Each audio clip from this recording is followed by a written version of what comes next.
அனைவருக்கும் வணக்கம். சூரியனை ராசிநாதனாக கொண்ட சிம்ம ராசி நேயர்களுக்கு கம்பீரமான வாழ்வை தருமா? பலன்களையும் பரிகாரத்தையும் இப்போது பார்ப்போம்.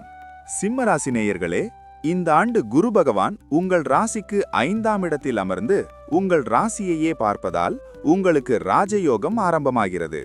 புத்திர பாக்கியம் இல்லாதவர்களுக்கு பிள்ளை வரம் கிடைக்கும். கௌரவம் அந்தஸ்து உயரும். சனி பகவான் 8இல் அஷ்டம சனி இருப்பதால் வாகன பயணங்களில் மட்டும் சற்று எச்சரிக்கை தேவை. குடும்பத்தில் சுப விசேஷங்கள் நடக்கும். கணவன் மனைவி இடையே அன்பு அதிகரிக்கும். மாணவர்களுக்கு உயர்கல்வியில் சாதனை புரியும் வாய்ப்பு உண்டு. ஆரோக்கியத்தில் எலும்பு மற்றும் கண் தொடர்பான பிரச்சனைகளில் கவனம் தேவை.